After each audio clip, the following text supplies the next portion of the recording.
2022년 1월 3일 월요일 새벽기도 시작합니다. 오늘 함께 묵상하실 하나님의 말씀은 요한일서 5장 7절에서 9절까지 말씀입니다. 증언하는 이가 셋이니 성령과 물과 피라. 또한 이 셋은 합하여 하나이니라. 만일 우리가 사람들의 증언을 받을진대 하나님의 증거는 더욱 크도다.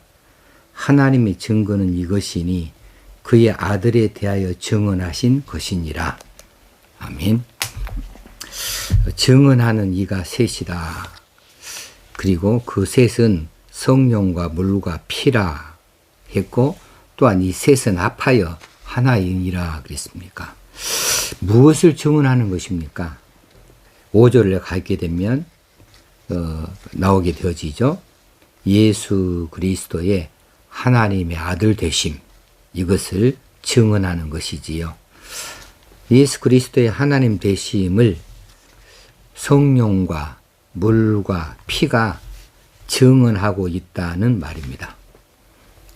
물이라고 하는 것은 무엇을 의미하는가 하면 앞에서 살펴보았듯이 그리스도의 공생애를 시작하실 때에 세례 요한에게서 받으셨던 물세례를 의미합니다. 그 물세례 받은 사건, 이것을 말하고 있죠. 그리고 피는 그리스도의 십자가 사건을 나타내는 일이죠. 그리고 성령은 예수 그리스도의 약속대로 제자들에게 임했던 오순절 사건입니다. 이 세 가지 중요한 증거들이 예수님의 하나님 아들 되심을 증거한다고 말씀하는 것이지요.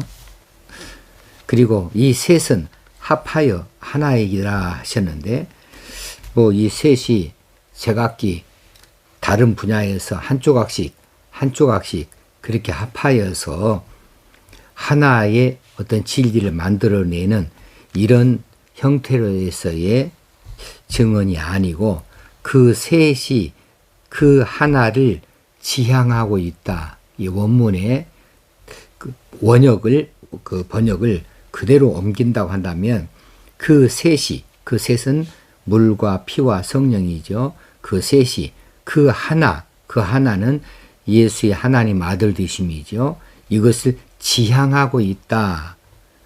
곧 이 셋의 증거가 일치한다, 하나로 일치한다라고 하는 거죠. 모세 율법에 따르면은 증언의 법적 효력은 증인이 둘 이상일 때에 가능합니다. 그런데 예수님의 하나님 아들 되심에 대하여서 셋, 물과 피와 성령이 동일하게 증언하고 있다는 거죠. 한결같이 하나로 일치되게 증언하고 있다는 것이지요.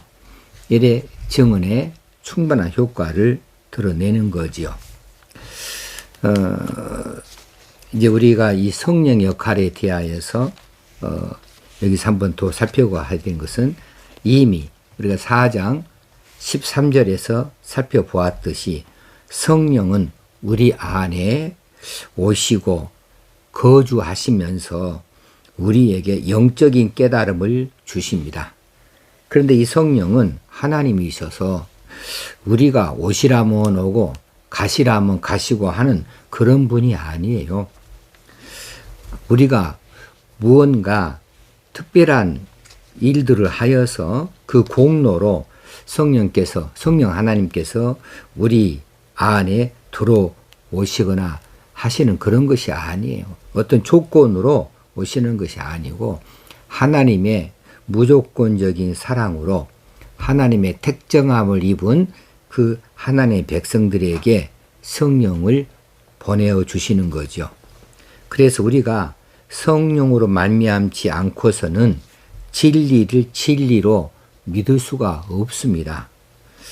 우리가 이 진리를 진리라고 받아들이는 이 모든 것들을 영적인 일들로서 세상의 어떤 것으로도 증명할 수 없는 일들이 많습니다. 그것들을 그 진리를 성경 진리를 진리로 영적인 일들을 진실로 사실로 우리가 받아들이는 것은 성령으로 말미암지 아니하고는 불가능하다고 하는 거죠.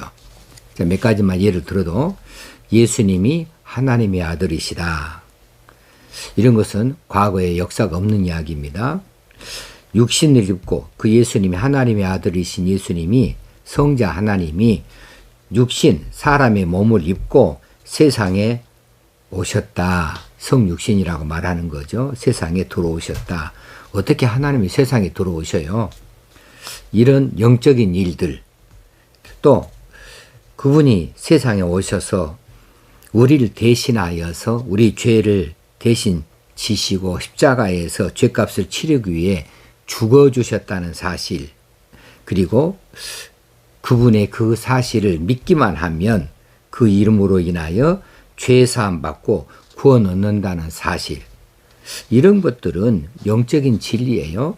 이 영적 진리를 어떻게 인간의 학문이나 인간의 지식이나 인간의 경험으로 알아낼 수가 있겠습니까?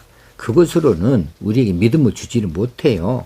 그 어떤 것도 증명도 못하고 증거를 세울 수도 없는 거예요.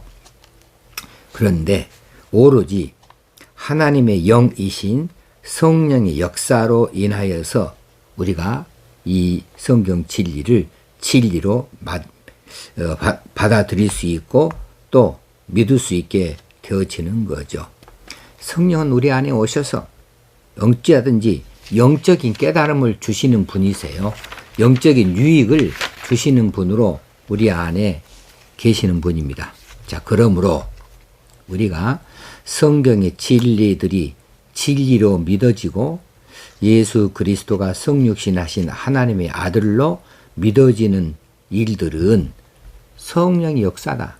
성령이 우리 안에서 역사하고 계신다고 하는 명백한 증거라는 사실입니다. 그래서 누구든지 예수를 그리스도로 믿고 그분이 내 죄를 대신하여 십자가에 죽으신 분으로 인정하는 자마다 이미 성령을 받으신 분이십니다. 성령께서 내주하셔서 그분 안에서 이런 역사를 이런 깨달음을 주시고 계시다는 사실입니다. 이것을 우리가 확실히 믿고 붙잡을 수 있어야 되겠습니다. 많은 성도들 가운데 많은 성도들이 성령 받으셨습니까? 그러면 글쎄 잘 모르겠는데요. 이렇게 말씀한 분들이 있어요. 뭐 성령 받으면 뭐 느닷없이 무슨 없던 그 떨림이 있다거나 뭐 환상을 본다거나 어떤 특별한 경험을 한다거나 뭐 그런 거 아니에요. 어떤 파에서는 성령을 받은 증거로 방언을 이야기하기도 하는데 아니 방언을 아니 받아도 방언은 하나의 선물일 뿐이에요. 안 받아도 얼마든지 성령으로 인하여 예수를 그리스도라 구세주라 시인할 수가 있어요. 성령을 받으신 모든 사람들이 다 방언하는 거 아닙니다. 다 예언하는 것 아닙니다. 이건 선물이에요. 선물은 주면 받는 것이고 안 주면 안 받는 거예요. 아무런 차이가 없는 거예요.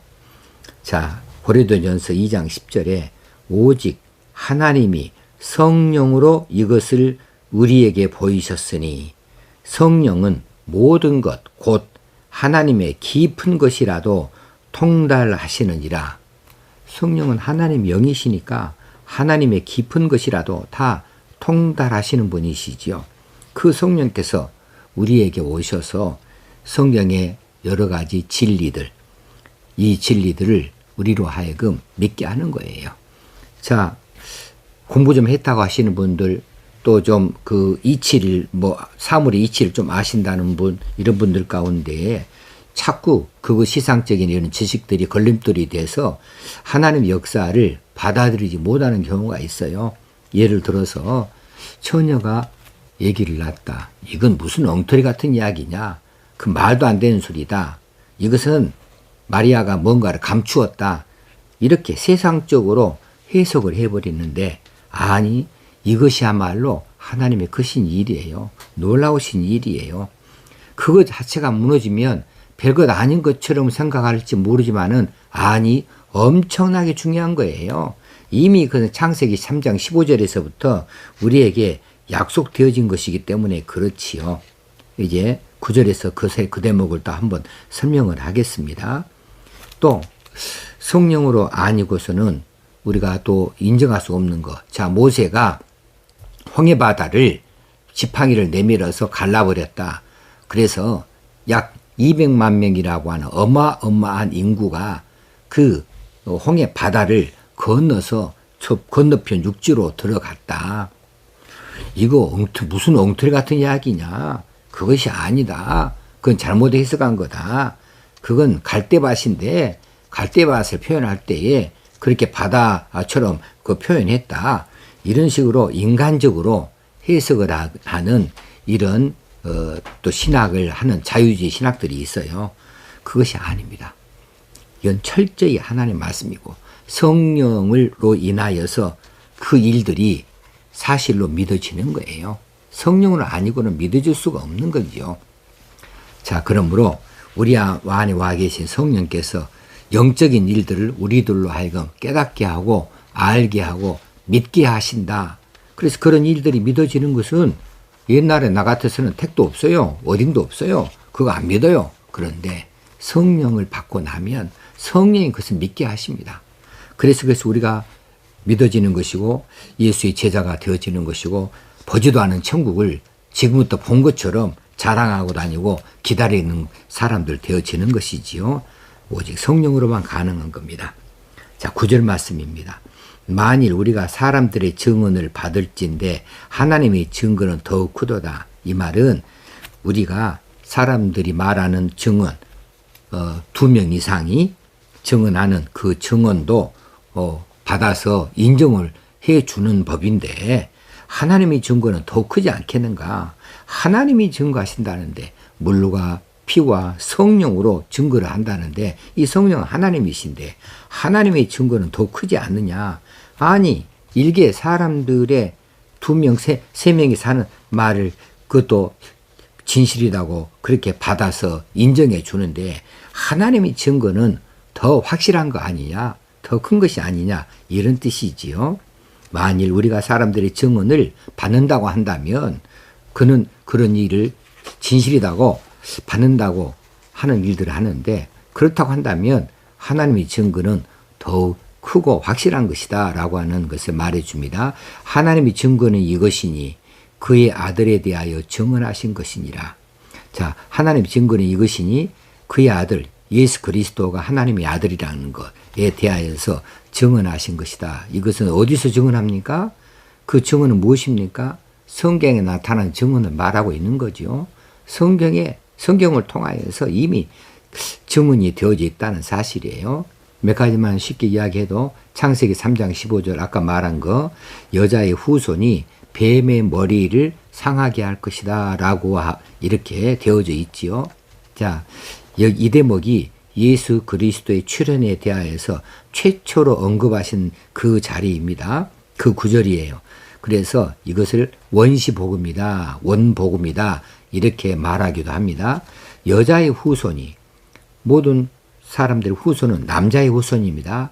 남자의 씨로 인하여서 그 씨의 역할로 남자의 그 성씨를 가지고 태어나는 것이어서 다 남자의 후손이라고 말하는데 여기에는 유일하게 여자의 후손이 뱀의 머리를 상하게 한다. 이 뱀은 사탄을 상징하지요. 자, 이렇게 예언됐는데 이 예언대로 예수님은 동정녀, 처녀에게서 나셨다는 사실입니다. 그래서 여자의 후손, 그러니까 처녀니까 남자 없이 임신했고 태어났다는 거니까 그래서 여자의 후손의 예언을 따라오셨고 이런 일은 전에도 없었고 앞으로도 없을 일이에요. 이건 유일무이하게 하나님의 성육신 과정을 이렇게 예언하셨고 말씀하시는데 이 사실은 우리에게 대단히 크게 말해주는 것이 처녀에게서 태어나지 아니하고 남자와 동치마에서 예수님이 탄생했다고 한다면 그 예수님은 사람이에요. 하나님 아닙니다. 그냥 사람일 뿐입니다. 사람으로서는 사람들의 모든 죄를 대신해서 감당할 수 없어요. 죄의 문제를 해결할 수가 없어요. 왜냐하면 사람은 태어날 때부터 아담의 죄를 원죄라고 하죠. 그걸 다 이어받고 있기 때문에 태어나자마자 엄마 뱃속에 있을 때부터 이미 죄인이에요. 죄를 가지고 있어요. 자신의 죄를 어떻게 씻지 못하는 그런 처지 가운데서 남의 죄를 어떻게 해결할 수 있답니까? 그것이 아니죠. 그러기에 아담의 후손이라고 하는 이 씨앗을 통하여서 오지 아니하게 하려면 처녀의 몸에서 태어나셔야 돼요. 인간으로 오시긴 해야 되겠고 인간의 모든 과정을 겪으셔야 되니까 처녀의 태중에 이제 을 통하여서 이 땅에 오셔야만 가능하니까 그래서 여자의 후손으로 이야기가 되어진 것이고 또 그 예언되어진 것이고 그 여자의 후손은 동정녀 마리아를 통하여서 예언이 성취되어졌고 그래서 예수님은 하나님의 아들로 이 땅에 오셨지만 분명한 사람으로 완벽한 사람으로 이 땅에 오신 것이지요. 자, 이때부터 창세기 3장 15절에서부터 이미 하나님의 아들에 대하여 증언하였다라고 하는 것. 하나님의 증거는 이것이다. 또 출애굽기에서는 예수님에 대하여 증언하고 있는 것이 바로 유월절 어린 양입니다. 이 내용은 또 잘 아실 것이고 레위기에서는 우리를 위하신 희생 제물로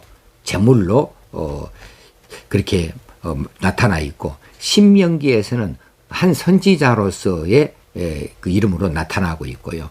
그래서 성경 전체는 사실 하나님의 아들 예수 그리스도에 관한 하나님의 약속으로 되어져 있습니다. 그래서 구약은 옛 약속, 예수 그리스도가 오신다라고 하는 약속이고 그리고 신약은 그 예수 그리스도가 오셨다. 그리고 새로운 약속, 다시 오신다. 그래서 신약이죠. 새로운 약속이니까 그 약속은 뭐냐? 이제는 심판주로 오신다라고 하는 새로운 약속에 대해서 기록이 되어졌다는 거예요. 자, 오늘 이 말씀을 통하여서 우리가 이미 알고 있는 내용도 우리가 확실히 하여 우리가 성령 받은 사람들로서 성령 인도하심을 받는 이런 활기찬 한 해 그리고 변화되어지는 삶의 모습을 나타내 보이는 그래서 하나님 기뻐하시는 삶으로 자신있게 힘있게 이 2022년도를 살아갈 수 있어야 되겠습니다. 기도하겠습니다. 하나님 아버지 2002년 1월 3일 새벽에 깨우셔서 이 말씀을 주시니 감사합니다. 이 말씀에 힘을 얻고 능력을 얻어서 하나님의 자녀로 백성으로 힘있게 이 세상을 이겨 살 수 있게 하여 주옵소서. 우리 안에 오신 성령님 시마다 때마다 우리를 간섭하여 주시고 다스리시고 인도하여 주시옵소서. 깨달음을 주시옵소서. 예수님의 이름으로 기도합나이다. 아멘. 오늘 하루도 하나님께서 주신 귀한 날을 오늘 복되게 사십시다. 그리고 힘과 능력을 얻어서 담대하게 이기며 살아가십시다. 감사합니다.